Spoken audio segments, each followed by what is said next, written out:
phone line by lawyer Mr. Kapil Sankla. Mr. Sankla, we've seen the verbal outlash. We've seen the nature of the lobby that is vitiated and disgruntled. They went after Mr. Salve, who recused himself. Mr. Salve said one thing, Mr. Sankla, as a member of the judiciary, you will completely agree with this as a member of the bar, where he says, today what's happened is we've forgotten to fight our cases gracefully. True that. You know, when I started as a lawyer, I was taught that law, like cricket, is a gentleman's game, that you have to be courteous to everyone around you, including the opposite counsel. And I really don't know what transpired, but it is truly a sad day. Mr. Salve is not an unknown face. He's a very distinguished lawyer. He has,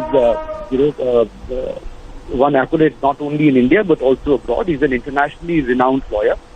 And as an amicus, he's a friend of the court. He's there to assist the court.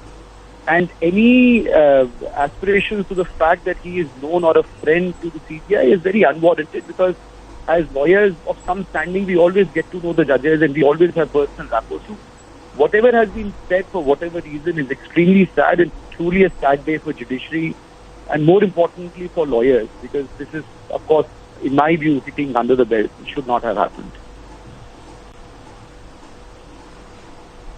Absolutely. And Mr. Sankla, I want to ask you a question, because Mr. Salve and the Solicitor General, when they were speaking in the court, spoke about how aspersions were being cast. The Chief Justice also said senior advocates should not be supposedly doing this. Pointed questions were raised to Mr. Dushyant Dave, who appeared in the case. He was one of the people who was leading this attack against Mr. Salve yesterday on social media, when he questioned why Mr. Salve was appointed amicus. And Justice Bhatt and Justice Rao asked pointed, direct questions to Mr. Dave when they said senior lawyers have to protect the institution. Did you even read our order? How did you impute motives without even reading the order?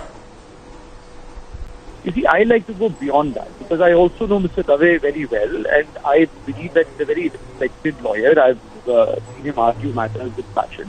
And therefore I said I really don't know what really happened, but whatever has happened is very sad. But I also have another question. Is our judiciary so weak that anybody on Twitter can cast any kind of aspersions and bring down such a fine institute? Aren't we beyond it? Can't we just stand any criticism and stand tall and say, all right, you're welcome to your opinion, but I know what I'm worth. And I'm much, much bigger than this. I'm much higher than this. So your mud will not stick. And I think this is what we've kind of lost now in today's days. I really believe that Mr. Salve should not have recused himself. I really believe that if anything, Mr. Dave would have realized the fallacy, the narrow-minded of his days. I hope Mr. Salve hadn't recused himself. This is what my personal opinion is.